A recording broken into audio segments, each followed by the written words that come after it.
मैं कमल किशोर जैन आपके सामने हाजिर हूँ अपने इंग्लिश विद जैन सा चैनल के अंदर।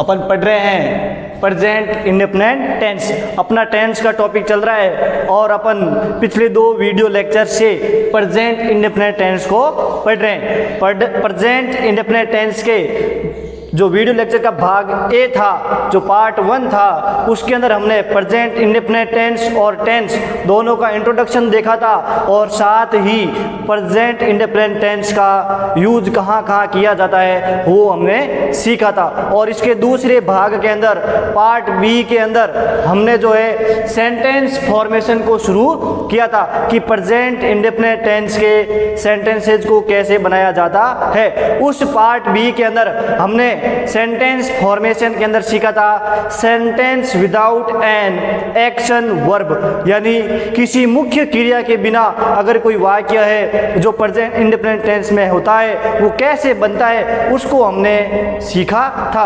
अगर आप लोगों ने उन दोनों वीडियो लेक्चर्स को नहीं देखा है तो आप उन दोनों वीडियो लेक्चर्स को पूरा देखिए, आपको वहां तक सारी चीजें समझ में आ जाएगी। और बाद में अब हम शुरू करते हैं सेंटेंस फॉर्मेशन के अंदर और प्रेजेंट इंडेफिनिट टेंस का अंतिम वीडियो लेक्चर। इसके अंदर आपके सारे जो है प्रेजेंट इंडेफिनिट टेंस के डाउट क्लियर हो जाएंगे जो अब तक बचे हुए हैं। तो हम सीख रहे हैं सेंटेंस फॉर्मेशन का दूसरा भाग सेंटेंसेज ऑफ एक्शन वर्ब, यानी पहले हम सीख चुके हैं कि एक्शन वर्ब के बिना कैसे वाक्य बनते हैं। अब हम सीख रहे हैं कि अगर किसी वाक्य के अंदर एक्शन वर्ब यानी मेन वर्ब मुख्य क्रिया दी हुई है तो वो वाक्य प्रेजेंट इंडेफिनिट टेंस के अंदर किस प्रकार बनेंगे। तो चलिए शुरू करते हैं। तो सबसे पहले हम देखेंगे कि प्रेजेंट इंडेफिनिट टेंस के असर्टिव सेंटेंस और इंट्रोगेटिव सेंटेंस किस प्रकार बनाए जाते हैं। तो चलिए देखो, अब पहली बात कर रहे हैं पॉजिटिव यानी अफर्मेटिव सेंटेंस, सकारात्मक वाक्य की। तो आपको जानकारी है कि कोई भी अफर्मेटिव सेंटेंस हमेशा सब्जेक्ट से शुरू होता है। किससे शुरू होता है? सब्जेक्ट से। यहाँ पर हम टेंस के अंदर सब्जेक्ट को डूअर से भी संबोधित करते हैं। तो आप लोग या तो इसको सब्जेक्ट मानिए या डूअर। डूअर का मतलब होता है करने वाला, जो कार्य को करता है, तो सब्जेक्ट या डूअर।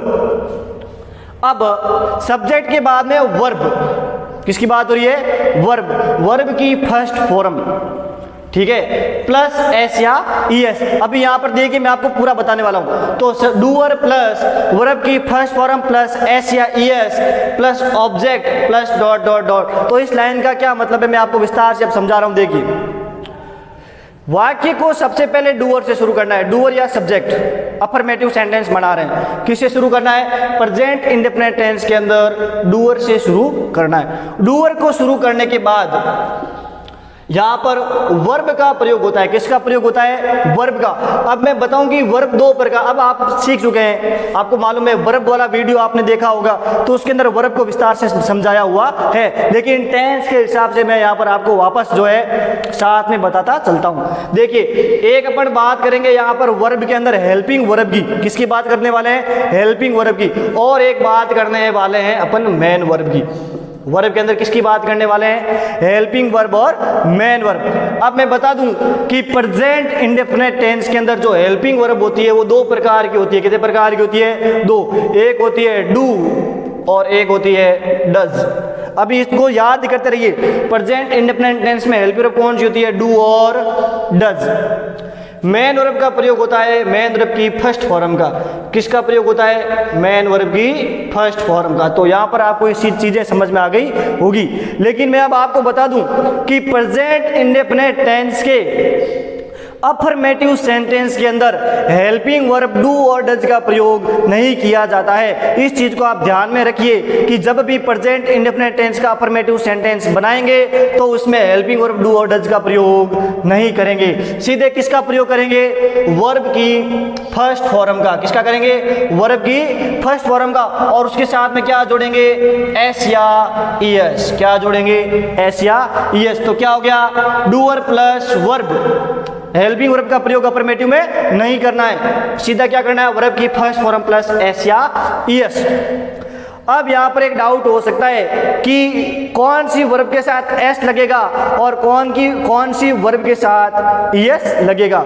यहाँ पर वर्ब की बात कर रहा हूँ, कौन सी वर्ब की बात, सब्जेक्ट की बात नहीं कर रहा हूँ कि कौन से सब्जेक्ट में एस या ईएस का प्रयोग होगा या कौन सी वर्ब में सीधा फर्स्ट फॉर्म का प्रयोग होगा, वो मैं आगे बताने वाला हूँ।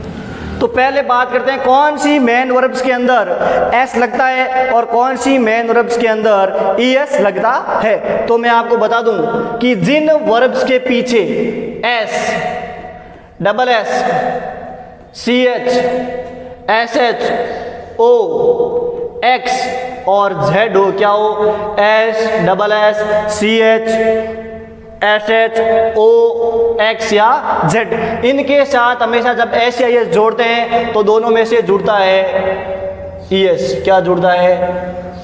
ईएस। इस चीज को ध्यान में रखें। और इनके अलावा जो भी वर्ब हैं सारी, उनके साथ जुड़ेगा एस। उनके साथ क्या जुड़ेगा? एस। जो भी अदर यानी अन्य हैं उनके साथ जुड़ेगा एस। तो मेरे हिसाब से आपको समझ में आ गया होगा कौन सी वर्ब के साथ ईएस जुड़ता है और कौन सी वर्ब के साथ एस जुड़ता है। अब बात कर लेते हैं कौन से सब्जेक्ट के बाद में सीधे मेन वर्ब की फर्स्ट फॉर्म आएगी और कौन से सब्जेक्ट के बाद में वर्ब की फर्स्ट फॉर्म प्लस एस या ईएस का प्रयोग किया जाता है। यहां पर ध्यान रखिए, यहां पर डूअर को देखना पड़ेगा। देखिए प्रोनाउन के अंदर हम लोगों ने सीखा था फर्स्ट पर्सन, सेकेंड पर्सन और third person. First person, second person और थर्ड पर्सन। तो जब भी सब्जेक्ट या डूअर क्या होगा? थर्ड पर्सन होगा। क्या होगा? थर्ड पर्सन में भी सिंगुलर। थर्ड पर्सन सिंगुलर कौन कौन से थे मैं आपको वापस बता दूं, ही, सी, इट और किसी का नाम, ये सब क्या है? सिंगुलर।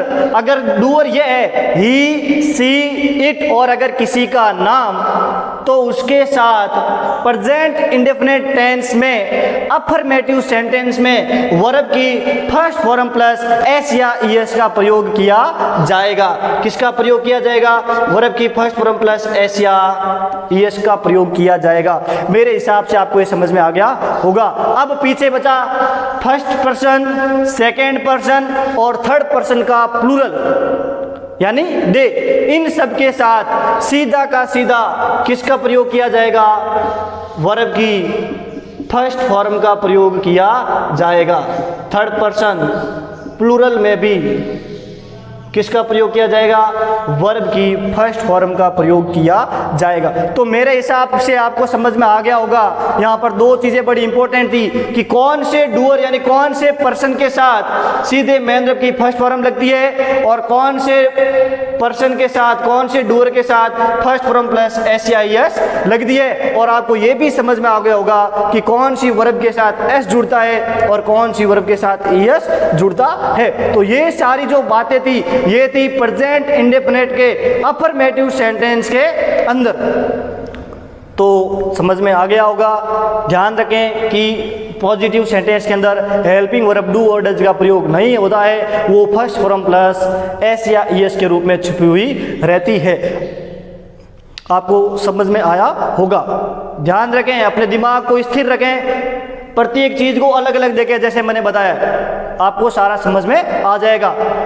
वर्ब के बाद बारी आती है ऑब्जेक्ट की। ऑब्जेक्ट यानी कर्म। अब ऑब्जेक्ट के बाद में कुछ भी आ सकता है। देखिए एक वाक्य में दो ऑब्जेक्ट हो सकते हैं तो दूसरा ऑब्जेक्ट आएगा प्लेस, स्थान आ सकता है, टाइम आ सकता है। ठीक है, यहाँ पर इन चीजों का प्रयोग हो सकता है। तो मेरे हिसाब से आपको पॉजिटिव सेंटेंस समझ में आ गया होगा। अगर नहीं आया है तो मैं आपसे कह रहा हूं कि आप थोड़ा सा वीडियो को पीछे ले जाइए, आपको जरूर ही समझ में आ जाएगा। आप प्रत्येक चीज को अलग से देखें। ये सारी चीजें हैं वर्ब के लिए और ये सारी चीजें हैं सब्जेक्ट के हिसाब से, आपको पूरा समझ में आ जाएगा। अब बात करते हैं नेगेटिव सेंटेंस की। तो ध्यान रखें, पॉजिटिव सेंटेंस के अंदर हेल्पिंग वर्ब डू डज का प्रयोग नहीं होता था, लेकिन नेगेटिव और इंट्रोगेटिव सेंटेंस के अंदर हेल्पिंग वर्ब डू डज का प्रयोग किया जाता है। और जैसे ही हेल्पिंग वर्ब डू डज का प्रयोग किया जाता है सीधे ही उनके साथ किसका प्रयोग होता है, मेन वर्ब की फर्स्ट फॉर्म का। यानी यहाँ पर नेगेटिव और इंट्रोगेटिव सेंटेंस में एस और ईएस वाला मामला नहीं है। समझ आ रहा है ना?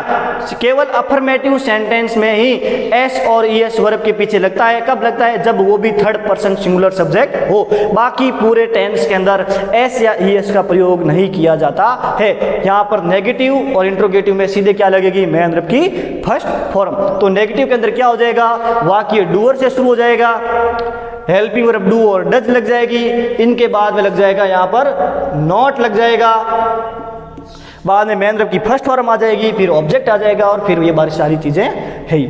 लेकिन अब बात आती है कि डू का प्रयोग किस सब्जेक्ट यानी डूअर के साथ होगा और डज का प्रयोग किसके साथ होगा। तो मैं आपको बता दूं, जो डू है और जो डज है इनका प्रयोग कहाँ कहाँ होता है। तो डज का प्रयोग जो है थर्ड पर्सन सिंगुलर यानी ही, सी, इट और नेम के साथ होता है। और बाकी जो भी है फर्स्ट पर्सन चाहे सिंगुलर चाहे प्लूरल हो, सेकेंड पर्सन चाहे सिंगुलर या प्लूरल हो, और थर्ड पर्सन का जो दे है इन सब के साथ किसका प्रयोग होता है, डू और डज का। ये ध्यान रखें। तो मेरे हिसाब से यहाँ पर ये आपको समझ में आ गया होगा।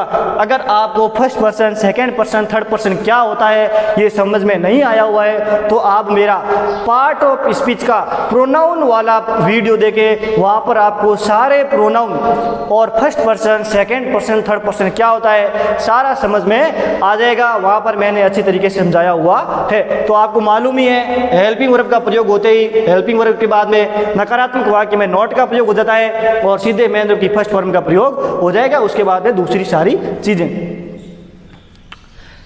Interrogative sentence. अब इंट्रोगेटिव में आपको मालूम है कि हेल्पिंग वर्ब हमेशा कहाँ आ जाती है, सबसे आगे। तो डू और डज आगे आ जाएगा। अब डू किसके हिसाब से आएगा, डज किसके हिसाब से आएगा, मैं यहाँ पर आपको समझा चुका हूँ। और सब्जेक्ट आ जाएगा, डूअर आ जाएगा यहाँ पर।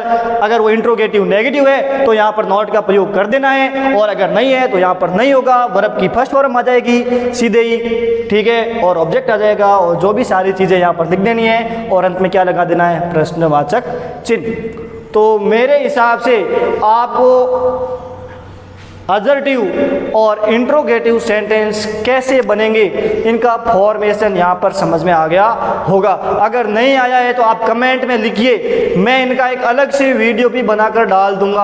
अगर एक का भी कमेंट आएगा तो मैं वीडियो बनाने में नहीं हिचकूंगा, अलग से वीडियो बन जाएगा फॉर्मेशन का इतना सा अलग से, ठीक है। तो आप इसको देखिए और समझिए। अगली स्लाइड के अंदर हम इसके इन तीनों प्रकार के कुछ एग्जाम्पल्स को देखते हैं जिससे आपको समझ में आने लगेगा। अगर नहीं आ रहा है तो बाकी इतना यहाँ पर समझ में आ गया है तो बहुत अच्छा है। चलिए देखते हैं। सरकार महंगाई रोकना चाहती है। देखिए अपन यहाँ पर इतने वाक्य बनाएंगे तो आपको समझ में आ जाएगा, ठीक है ना। फिर आपको खुद से प्रैक्टिस करनी पड़ेगी दूसरे वाक्य बना के।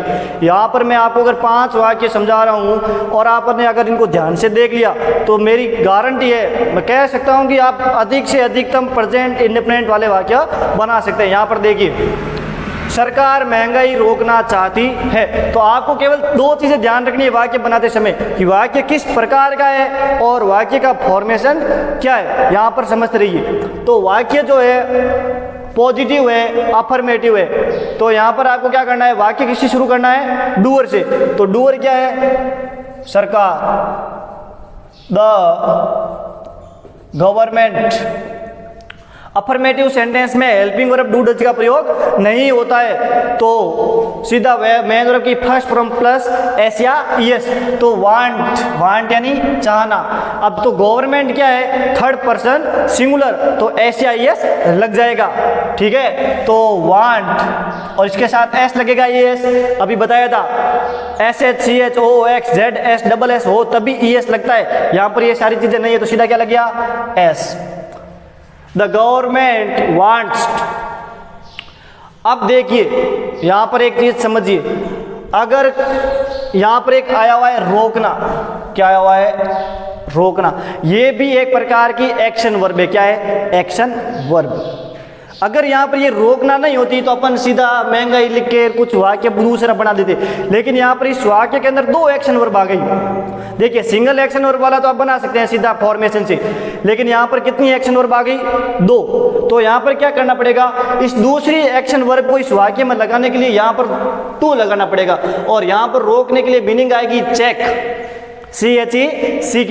तो यहाँ पर क्या ध्यान रखना है कि अगर किसी वाक्य के अंदर दो एक्शन वर्ब हो, जो अंतिम वाली होती है वो तो बनेगी मेन वर्ब, ठीक है, और जो दूसरी एक्शन वर्ब होगी उसको किससे जोड़ देंगे? टू से। तो टू चेक, ये चीज समझ में आ गई होगी। अगर दूसरी एक्शन वर्ब नहीं होती तो अपन जो पीछे बची हुई चीजें उनको लेकर वाक्य को खत्म कर देते, लेकिन यहाँ पर दूसरी एक्शन वर्ब है इसलिए इसको किससे जोड़ना पड़ेगा? टू से। The government wants to check. तो आपको ये पता चल गया होगा कि दूसरी एक्शन वर्ब अगर किसी वाक्य में आ जाए, दो एक्शन वर्ब, तो कैसे करते हैं। तो the government wants to check, और महंगाई को बोलते हैं इन्फ्लेशन, ठीक है ना, समझ में आ गया। जैसे एक एग्जांपल होता, मैं विद्यालय जाता हूं, मैं विद्यालय जाता हूं, तो डूअर क्या हो जाता? आई, जाता हूं गो, ठीक है ना, गो, SEIS नहीं लगेगा क्योंकि सब्जेक्ट क्या है? I, first person. I go to school, मैं विद्यालय जाता हूं, क्योंकि इसमें एक ही एक्शन वर्ब थी, ध्यान रखें। इसमें कितनी है? दो, तो दो एक्शन वर्ब को किससे जोड़ते हैं? टू से, ध्यान रखें। हमारी कृषि वर्षा पर निर्भर रहती है, तो यहां पर देखिए वही अफर्मेटिव सेंटेंस है, तो हमारी कृषि ओवर एग्रीकल्चर, ओवर एग्रीकल्चर निर्भर रहती है, ये मेन वर्ब है, एक्शन वर्ब है। थर्ड पर्सन सिंगुलर है तो डिपेंड्स, निर्भर रहने को बोलते हैं डिपेंड, और यहां पर हो गया डिपेंड्स, SEIS लग गया। कैसे लगता है अभी बताया था, वर्षा पर, ऑन रेन। ओवर कृषि, डिपेंड्स ऑन रेन, हमारी जो कृषि है वो वर्षा पर निर्भर रहती है। देखिए शहरों में लोग पीने के लिए शुद्ध पानी प्राप्त नहीं करते हैं, इन चीजों में देखिए, शहरों में लोग पीने के लिए शुद्ध पानी प्राप्त नहीं करते हैं। तो इसमें देखिए ये एक नेगेटिव सेंटेंस है। किस प्रकार का सेंटेंस है? नेगेटिव सेंटेंस है। तो सबसे पहले इस वाक्य में देखिए, इस वाक्य के अंदर डूअर क्या है? इस वाक्य में अगर आप डूअर खोजो, क्या इसमें शहरों डूअर है? क्या इसमें लोग डूअर है? क्या है? आखिरकार इस वाक्य के अंदर डूअर क्या है? तो डूअर क्या है? लोग है, तो क्या आ जाएगा? पीपल। अब आप लोगों को मालूम होगा पीपल एक प्लूरल वर्ड है। क्या है? Plural word. तो प्लूरल के लिए नेगेटिव आ गया, इसका मतलब नॉट का प्रयोग करना पड़ेगा। तो प्लूरल सब्जेक्ट के आते ही, प्लूरल डूअर के आते ही हेल्प वर्ब कौन सी लग जाएगी? डू, और डू के साथ में क्या आ जाएगा? नॉट। अब सीधी क्या आ जाएगी? मेन वर्ब की फर्स्ट फॉर्म। प्राप्त करने को बोलते हैं गेट। पीपल डोंट गेट, क्या प्राप्त नहीं करते हैं। यहाँ पर ऑब्जेक्ट क्या है? शुद्ध पानी। ये क्या है? ऑब्जेक्ट है। तो शुद्ध पानी का क्या मतलब हो जाएगा? Pure water. अब पीने के लिए तो क्या आ जाएगा? For drink.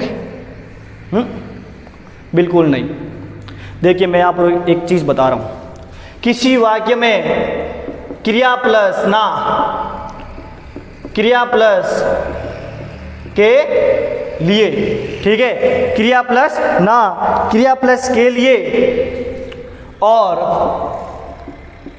क्रिया प्लस ने की, अगर ये तीन चीजें हो, ठीक है ना, किसी वाक्य के अंदर, तो हमेशा ध्यान रखें, हमेशा क्या होगा? टू प्लस वर्ब यानी क्रिया। हमेशा उस क्रिया के साथ क्या लगाना है? टू। तो to drink, people do not get pure water to drink. इस चीज़ को ध्यान रखें, ये सिंपल सी चीज़ है, इस चीज़ को ध्यान में रखें। अब मैं आपको इस वाक्य के अंदर एक चीज़ बताता हूँ। हम लोगों ने वर्ब वाला टॉपिक पढ़ा था। क्या पढ़ा था? वर्ब वाला टॉपिक। उसके अंदर फाइनाइट और नॉन फाइनाइट पढ़े थे, फाइनाइट वर्ब और नॉन फाइनाइट वर्ब। अगर आपने वो वर्ब वाला वीडियो नहीं देखा है तो उसको देखिए। तो फाइनाइट वर्ब वो होती थी जो वो क्या बनाए? टेंस। तो ये जो गेट है, ये डिपेंड है, ये वांट है, ये सारा क्या है? फाइनाइट वर्ब है। क्या है? Finite verb. और ये जो पीने के लिए और ये रोकना टू चेक, यानी जो टू प्लस वर्ब आती है किसी वाक्य के अंदर, टू प्लस वर्ब की फर्स्ट फॉर्म वो क्या कहलाती है? नॉन फाइनाइट वर्ब कहलाती है। तो ये यहाँ पर टू स्ट्रिंग क्या है? नॉन फाइनाइट वर्ब है। तो ये वर्ब क्या होती है, कौन सा रूप होता है, ये जानकारी आपको वर्ब वाले वीडियो के अंदर मिल जाएगा। आगे देखिए, मेरे हिसाब से ये समझ में आया होगा, ठीक है। एग्जाम्पल्स आपको करने पड़ेंगे। यहाँ पर ये समझिए, यहाँ पर मैं तरीके बता रहा हूँ, अलग अलग वाक्य कैसे बनते हैं ये ध्यान रखें। आप लोग एग्जाम्पल्स बहुत ज़्यादा बनाइए अपने मन से। हिंदी में एक सिंपल वाक्य लिखिए इस टेंस का और उससे बनाइए। अगर वो वाक्य आपसे नहीं बनता है तो आप लोग कमेंट करिए, मैं आपको कमेंट का रिप्लाई दूंगा उस वाक्य के उत्तर के साथ। इस चीज़ को ध्यान में रखें। क्या वह दूसरों को धोखा देने की कोशिश करता है? देखिए, ये वाक्य इंट्रोगेटिव है। क्या है? क्योंकि क्या से शुरू हो रहा है? इंट्रोगेटिव सेंटेंस है। इस चीज को ध्यान में रखें।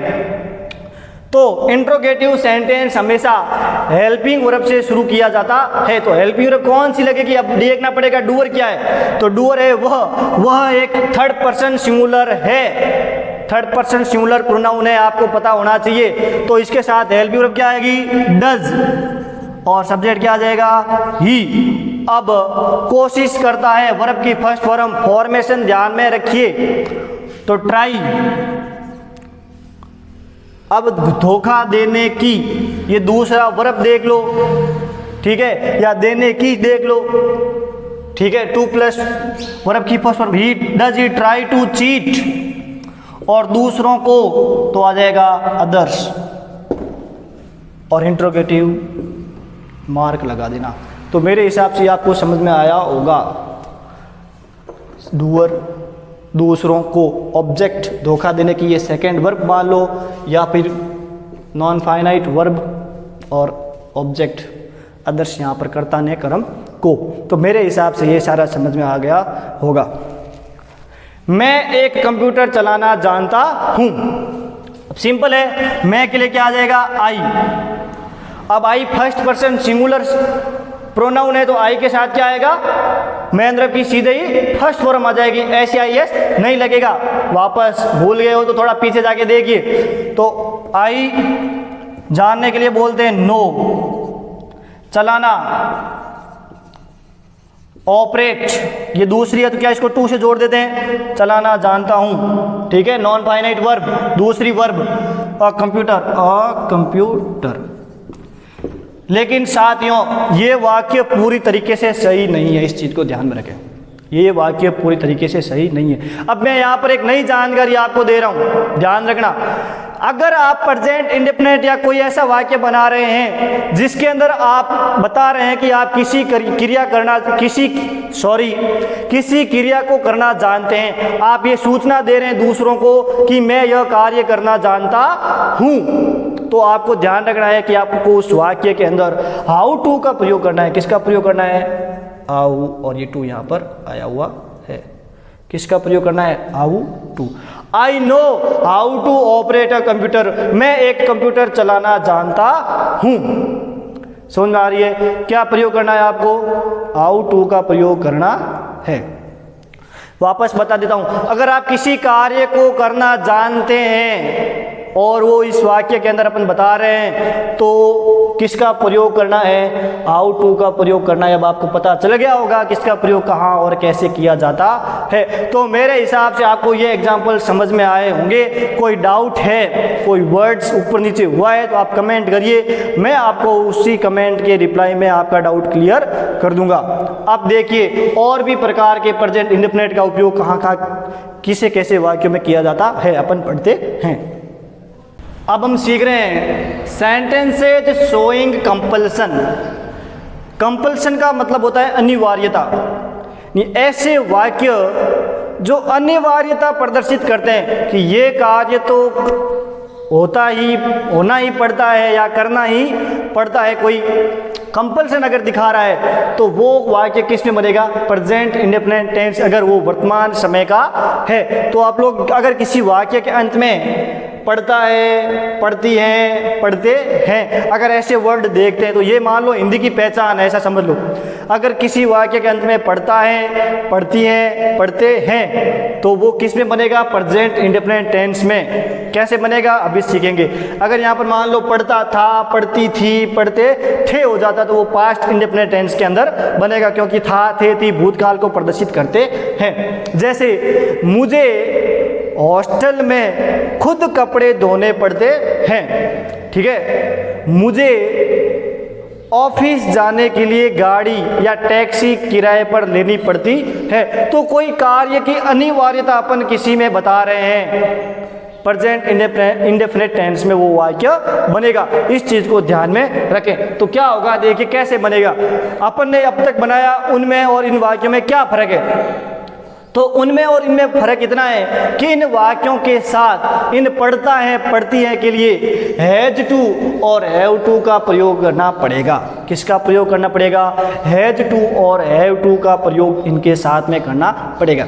अब हैज टू का प्रयोग उन डूअर के साथ, उन सब्जेक्ट के साथ होगा जो थर्ड पर्सन सिंगुलर हो, यानी ही, सी, इट और नेम। और हैव टू का पॉजिटिव के अंदर उन डूअर, उन सब्जेक्ट के साथ होगा जो फर्स्ट पर्सन, सेकेंड पर्सन और थर्ड पर्सन प्लूरल हो, उनके साथ हैव टू का प्रयोग होगा।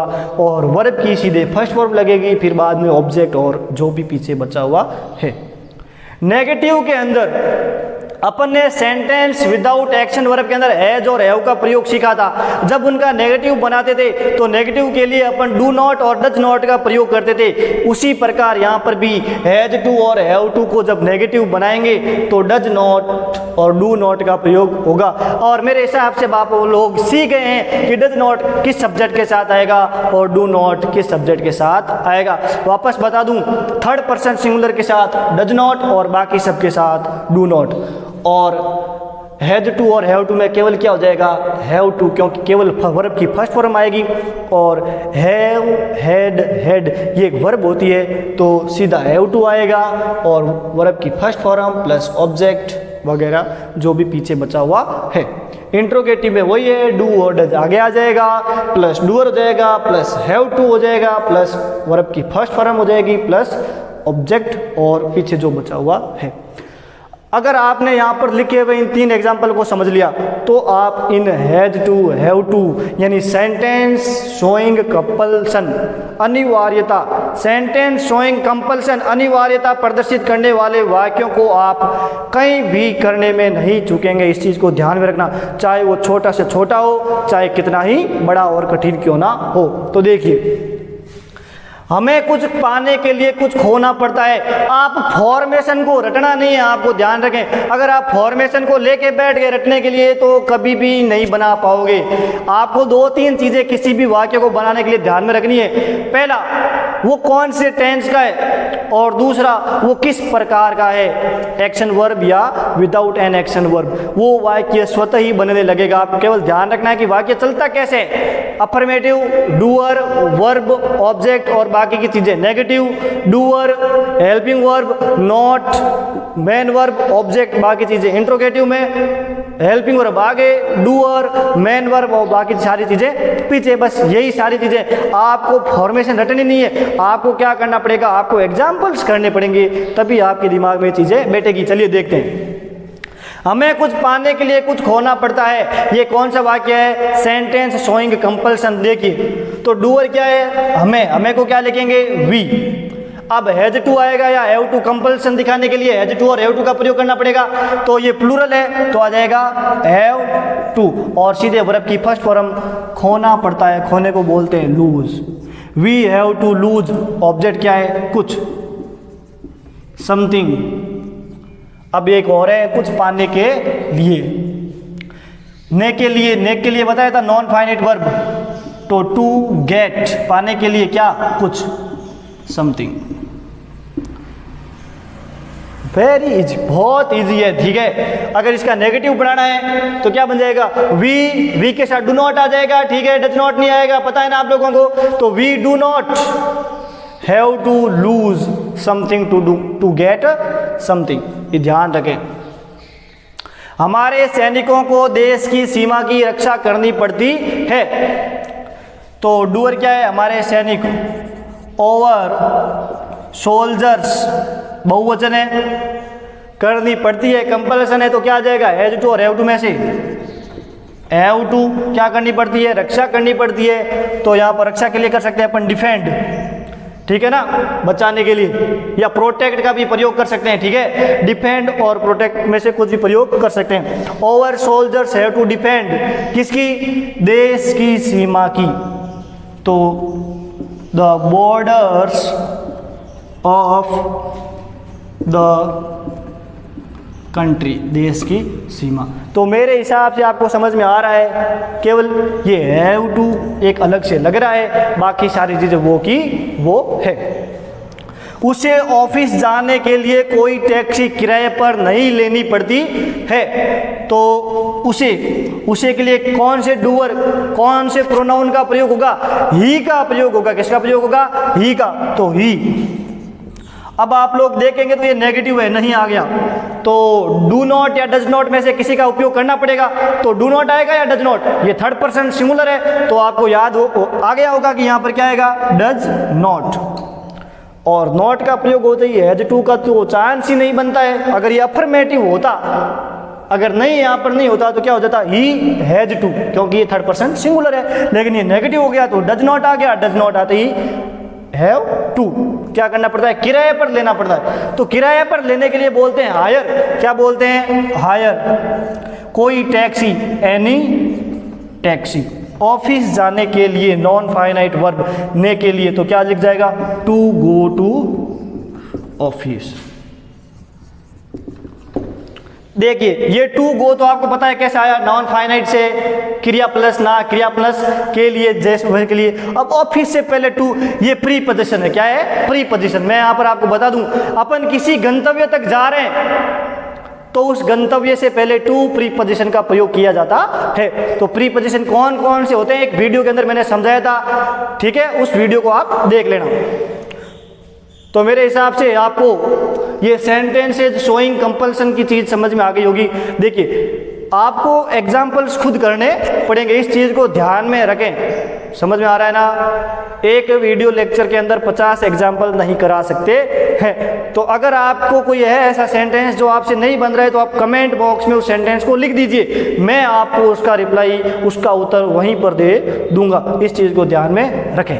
अब अपन आगे और पढ़ते हैं कि और कैसे कैसे वाक्य प्रेजेंट इंडेफिनिट टेंस में बनते हैं। देखिए किसी कार्य को करने में लगने वाला समय अगर बताना है, वो भी प्रेजेंट में वर्तमान समय की बात कर रहे हैं, और अपने को किसी कार्य में लगने वाला समय बताना है, तो उसके लिए वाक्य कैसे बनेगा यहाँ पर अपन सीख रहे हैं। तो ये वाक्य भी मेरे हिसाब से आपको काम आने वाला है। दैनिक जीवन में अपन ये चीज़ें बोलते रहते हैं, तो इनको इंग्लिश में कैसे बनाएंगे यहाँ पर अपन सीखते हैं। जैसे कौन से वाक्य हो सकते हैं, जैसे मैंने यहाँ पर 2-3 लिखे हैं, तो ऐसे ही बनेंगे।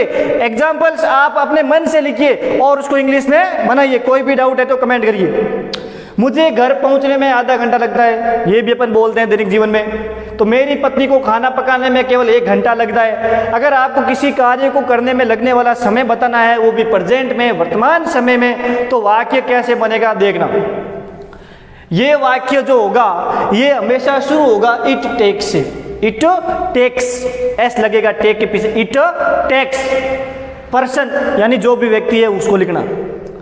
कंज्यूम्ड टाइम, टाइम लिखना, यहाँ पर कितना समय लगता है, टू लगाना, और वर्ब की फर्स्ट फॉर्म और जो भी पीछे कार्य लिखा हुआ है उसको लिखना। यहाँ पर एक एग्जाम्पल भी आपने ध्यान से समझ लिया, ध्यान से, तो आपको ये सारा समझ में यहाँ पर आ जाएगा। इसको देखिए, मुझे घर पहुंचने में आधा घंटा लगता है, तो आप समय बता रहे, तो समय बता रहे हैं तो ध्यान रखें, सीधा शुरू कर दीजिए वाक्य इट टेक्स। अब पर्सन कौन है? मुझे, मुझे को बोलते हैं मी। आई नहीं लिखना है यहाँ पर, क्या लिखना है? Me. It takes me. Time कितना लिखता है? आधा घंटा, तो आधे घंटे को लिखते हैं हाफ एन ओवर। क्या लगाना है? टू। क्या करने में? घर पहुंचने में। टू आ गया, टू रीच होम। कितना सिंपल था ये, बहुत आसान, ठीक है ना। मेरी पत्नी को खाना पकाने में केवल 1 घंटा लगता है, केवल 1 घंटा लगता है। देखिए तो समय बता रहे हैं किसी कार्य को करने में लगने वाला, तो इट टेक्स किसे लगता है, मेरी पत्नी को, माई वाइफ। कितना समय लगता है, 1 घंटा, वो भी केवल। ओवर ओनली खाना पकाने में, तो आ जाएगा टुक, पकाने को बोलते हैं कुक और खाने को बोल देंगे फूड। तो मेरे हिसाब से ये वाक्य आपको समझ में आ गया होगा। 2 मैंने इंग्लिश में बनाए, मैंने एक इंग्लिश में लिखा है सीधा, it takes us years to solve such complex problems. तो अस यानी हमें, ईयर्स यानी वर्षों, सॉल्व यानी समाधान करना या सुलझाना, सच यानी ऐसी, कॉम्प्लेक्स यानी जटिल, और प्रॉब्लम यानी समस्याएं, प्रॉब्लम्स यानी समस्याएं। ऐसी कठिन समस्याओं को समाधान करने में या सुलझाने में हमें वर्षों लग जाते हैं। तो मेरे हिसाब से ये आपको ये छोटा सा किसी कार्य को करने में लगने वाला समय का प्रेजेंट में वाक्य कैसे बनाते हैं आपको समझ में आ गया होगा। आगे देखिए, कंसिस्टेंसी ऑफ एन एक्शन, यानी कोई कार्य निरंतर होता रहता है, अगर उसको बताना है तो भी प्रेजेंट इंडेफिनिट टेंस के एक फॉर्म से बनेगा।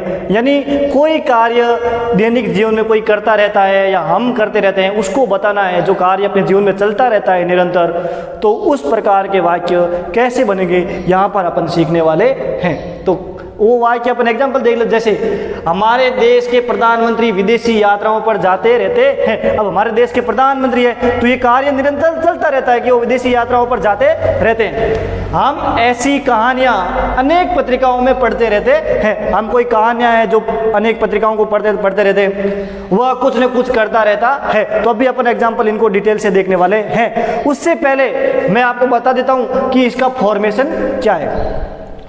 तो अगर ते रहते हैं, अगर ये कहीं आता है और वो वाक्य किसी कार्य निरंतर होते रहने वाले को बताता है, तो वो यहाँ पर सीख रहे हैं, इस चीज़ को ध्यान में रखें। तो सब्जेक्ट या डूअर सबसे पहले आएगा। अब उसके बाद में यहाँ आएगा कीप्स, सीधा कीप्स। आपको SIS की टेंशन नहीं लेनी है, सीधा क्या आएगा, कीप्स। उसके बाद में आएगा जिरंड। जिरंड आप लोग समझते हैं, वर्ब टॉपिक के अंदर मैंने जिरंड आपको बताया था। जिरंड यानी पास्ट पार्टिसिपल फॉर्म भी बोल सकते हैं, यानी वर्ब की first form plus ING plus object, और बाकी अगर कोई चीज़ है तो उसको लिख देंगे। एग्जाम्पल करेंगे तो आपको सारी चीज़ें क्लियर हो जाएगी, इस चीज़ को ध्यान में रखें। एग्जाम्पल आपको खुद से बहुत सारे करने पड़ेंगे, लेकिन यहाँ पर इन 3-4 एग्जाम्पल को समझिए, ये पूरा टॉपिक आपको समझ में आ जाएगा। देखिए, हमारे देश के प्रधानमंत्री विदेशी यात्राओं पर जाते रहते हैं, ये इस टॉपिक को प्रदर्शित करता है। ये वाक्य आप लोग पढ़ेंगे तो आपको समझ में आ रहा होगा। तो सबसे पहले हमें ढूंढना है सब्जेक्ट या डूअर। तो इसके अंदर सब्जेक्ट या डूअर क्या है, तो इसमें सब्जेक्ट या डूअर है। डूअर है हमारे देश के प्रधानमंत्री, तो इंग्लिश में क्या लिखेंगे, the prime minister of our country, the prime minister of our country. जाते फिर क्या आ जाएगा, कीप्स। जिरंट वर्ब क्या है, जाते रहते हैं, कीप्स गोइंग। ऑब्जेक्ट क्या है, विदेशी यात्राओं पर, तो विदेशी यात्राओं को क्या बोलेंगे, on foreign trips, on foreign trips. The prime minister of our country keeps going on foreign trips. तो मेरे हिसाब से ये वाक्य यहाँ पर आपको समझ में आया होगा। हम ऐसी कहानियां अनेक पत्रिकाओं में पढ़ते रहते हैं, तो डूअर क्या है, हम, तो क्या आ जाएगा, वी के बाद में क्या आ जाएगा, कीप्स, पढ़ते रहते हैं, रीडिंग, वी कीप्स रीडिंग। आ गया। ऑब्जेक्ट क्या है, ऐसी कहानियां, सच स्टोरीज, अनेक मैगजीन में, इन मैनी मैगजीन्स। हम ऐसी कहानियां अनेक पत्रिकाओं में पढ़ते रहते हैं। वह कुछ न कुछ करता रहता है, वह कुछ न कुछ करता रहता है, तो वह के लिए आ जाएगा ही कीप्स करता रहता है, डूइंग। अब कुछ न कुछ को इंग्लिश में क्या कहते हैं, इस चीज को समझना है। तो कुछ न कुछ को इंग्लिश में कहते हैं समथिंग और द अदर। क्या बोलते हैं? समथिंग और द अदर। तो ही कीप्स डूइंग समथिंग और द अदर। तो ये मीनिंग आप लोग याद कर लेना कि कुछ न कुछ को जो है इंग्लिश के अंदर क्या कहा जाता है। तो मेरे हिसाब से 3 एग्जाम्पल आपको समझ में आ गए होंगे। मैंने यहाँ पर 2 इंग्लिश के अंदर लिखे हैं। Mister Sharma keeps finding faults in others. Mister Sharma दूसरों में गलतियां ढूंढते रहते हैं। His grandfather keeps smoking all day. उसके दादाजी पूरे दिन धूम्रपान करते रहते हैं। तो ये चीज आपको यहाँ पर ये टॉपिक, छोटा सा टॉपिक आपको समझ में आ गया होगा कि subject plus keeps plus gerund के वाक्य कैसे बनाए जाते हैं। अब अपन आगे बढ़ते हैं। To show certainty of an action, कार्य होने की निश्चितता व्यक्त करना। टू एम्फेसाइज अ वर्ब, एक क्रिया पर जोर देना। तो दोनों चीजें एक ही है। किसी कार्य होना मतलब कोई क्रिया हो रही है, तो अगर किसी कार्य होने की निश्चितता व्यक्त करनी है या उस कार्य क्रिया पर जोर देकर आपको उस बात को कहना है, तो वो जोर देकर उस बात को इंग्लिश के अंदर किस प्रकार कहेंगे वो यहाँ पर अपन सीख रहे हैं। तो वापस एक बार ध्यान रखें, to show certainty of an action, कार्य होने की अगर आपको निश्चितता व्यक्त करनी है, या to emphasize a verb, emphasize का मतलब होता है जोर देना। अगर आपको एक क्रिया के ऊपर जोर देकर किसी बात को कहना है, तो उस प्रकार के वाक्य अपन सीख रहे हैं। तो आपको क्या करना है, आपने प्रेजेंट इंडेफिनिट टेंस के अंदर एडजेक्टिव सेंटेंस में जो अफर्मेटिव सेंटेंस सीखा था वही है। उस अफर्मेटिव सेंटेंस के अंदर डू और डज का प्रयोग नहीं करते थे, सीधा वर्ब की फर्स्ट फॉर्म प्लस एस या ईएस का प्रयोग कर देते। लेकिन जैसे ही ये टॉपिक उठ के आता है, एक क्रिया पर जोर देने वाली बात कहनी होती है, तो आपको क्या करना है, उसी एडजेक्टिव सेंटेंस के अंदर, अफर्मेटिव सेंटेंस के अंदर हेल्पिंग वर्ब डू और डज का प्रयोग कर देना है। बस इतना सा है ना, याद देखिए, डूअर और सब्जेक्ट प्लस डू और डज का प्रयोग कर दीजिए। अब तक आपको समझ में आ गया होगा कि कहां पर डू आता है और कहां पर डज, और सीधी वर्ब की फर्स्ट फॉर्म लगा दीजिए। यहां पर एस या ईएस वाला लफड़ा नहीं है, प्लस ऑब्जेक्ट और आगे की चीजें।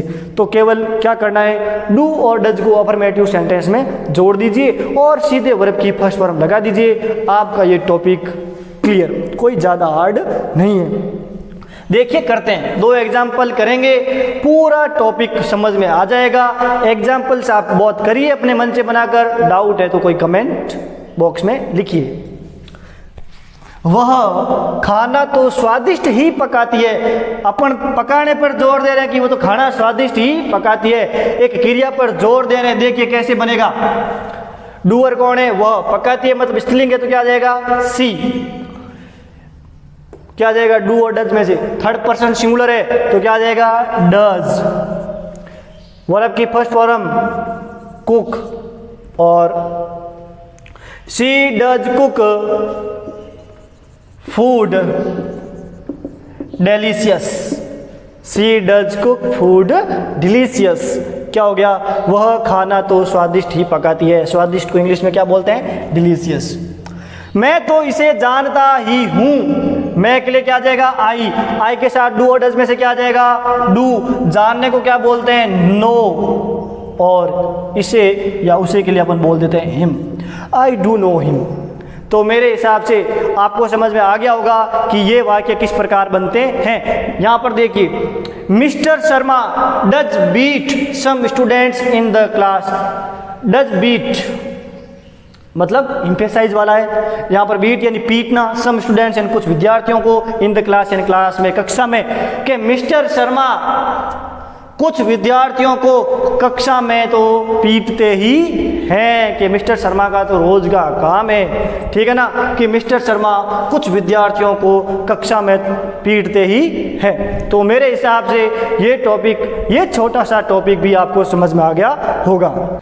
मैंने आप लोगों को प्रेजेंट इंडेफिनिट टेंस के पहले वीडियो लेक्चर यानी पार्ट ए वाले वीडियो लेक्चर के अंदर बताया था कि कंडीशनल सेंटेंसेज 3 प्रकार के होते हैं। कितने प्रकार के? 3। ओपन या possible conditional sentences, impossible conditional sentences या इमेजिनरी कंडीशनल सेंटेंसेज। उनमें से जो ओपन कंडीशन यानी पॉसिबल कंडीशन वाला जो सेंटेंसेज होता है उसके अंदर प्रेजेंट इंडेफिनिट टेंस का प्रयोग किया जाता है, इसलिए उस कंडीशनल सेंटेंस को अपन यहां पर देख लेते हैं। अगर कभी कंडीशनल सेंटेंस का अलग से वीडियो बनाने का मौका मिला तो वहां पर मैं आपको तीनों सेंटेंस एक साथ पढ़ा दूंगा, लेकिन यहां पर इस एक प्रकार को आप लोग यहां पर समझ लीजिए कि ये कैसे बनता है, कि ओपन कंडीशन के सेंटेंसेज कैसे बनाए जाते हैं। तो मैं आप लोगों को बता दूं कि ओपन कंडीशन के सेंटेंसेज जो या तो इफ से शुरू होंगे या अनलेस से शुरू होंगे। किससे शुरू होंगे?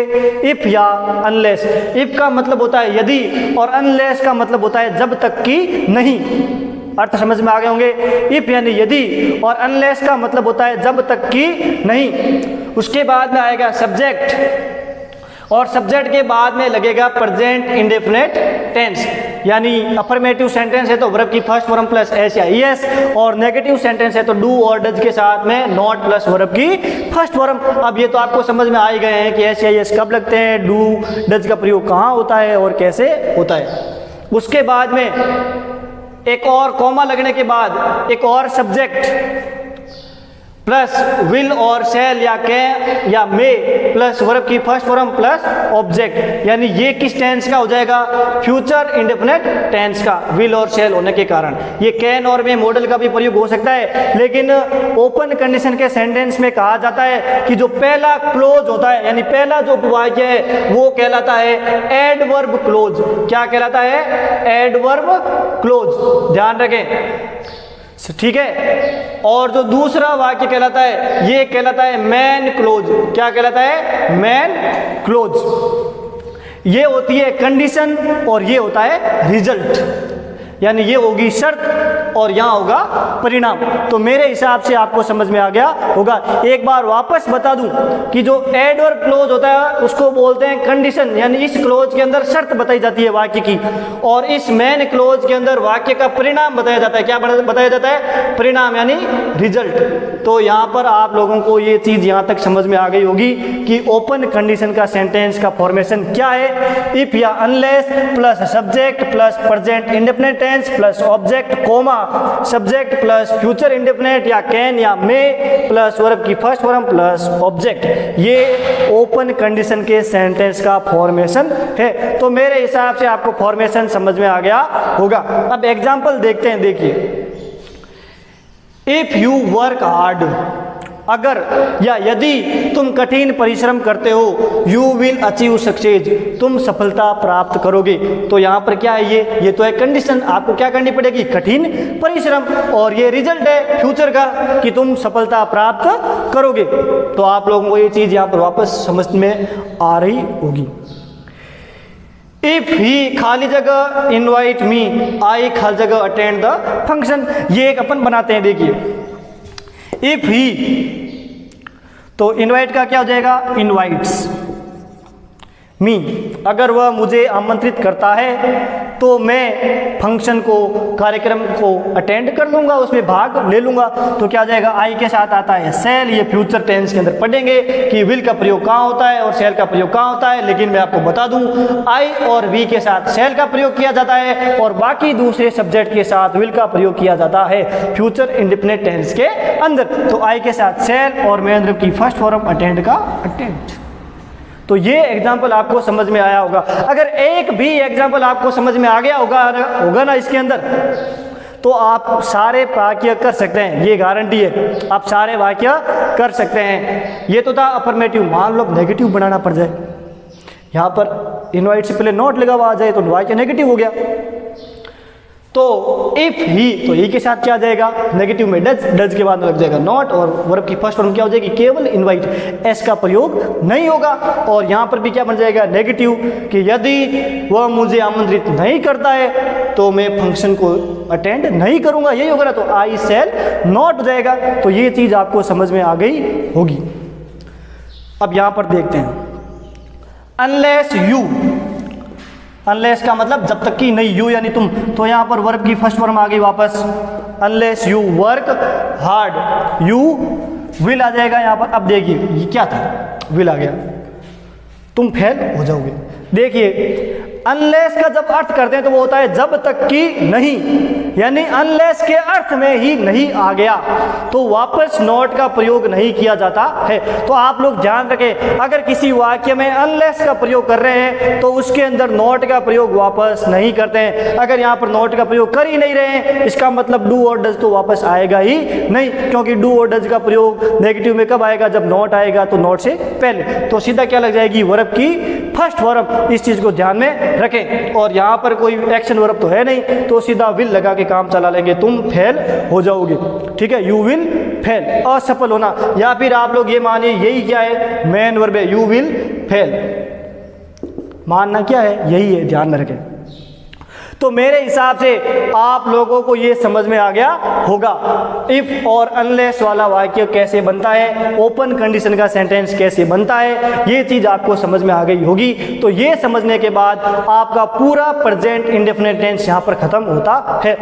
एक चीज मैं आप लोगों को बता दूं कि पूरे ग्रामर के अंदर प्रेजेंट टेंस का उपयोग कहाँ किया जाता है, मैंने आपको यहाँ पर बताने की कोशिश की है। तो इन तीनों वीडियो लेक्चर के अंदर, तीनों वीडियो लेक्चर लंबे हो सकते हैं, लेकिन यदि आप इन तीनों वीडियो लेक्चर को देख रहे हैं, पूरा देख दें, तो आपको ग्रामर के अंदर कहाँ कहाँ पर प्रेजेंट इंडेफिनिट टेंस का उपयोग होता है, मैंने इन तीनों वीडियो लेक्चर के अंदर प्रेजेंट इंडेफिनिट टेंस के आपको बताने की कोशिश की है। मैं आप लोगों को बता दूं मॉडल, अगर आप लोगों के दिमाग में ये छोटा सा डाउट हो, मॉडल आप लोगों ने 13 प्रकार के पढ़े, ठीक है, उन 13 प्रकार के मॉडल के साथ भी मेन वर्ब की फर्स्ट फॉर्म का उपयोग किया जाता है। ये छोटी सी बात आपके दिमाग में होनी चाहिए कि मॉडल से अगर कोई वाक्य बना रहे हैं, एक्टिव वॉइस पैसिव वॉइस की बात यहाँ पर नहीं हो रही है, मॉडल से आप कोई वाक्य बनाते हैं तो प्रत्येक मॉडल के बाद में भी वर्ब की फर्स्ट फॉर्म का उपयोग किया जाता है। तो ये चीज भी आप इसी टेंस के अंदर जान लीजिए।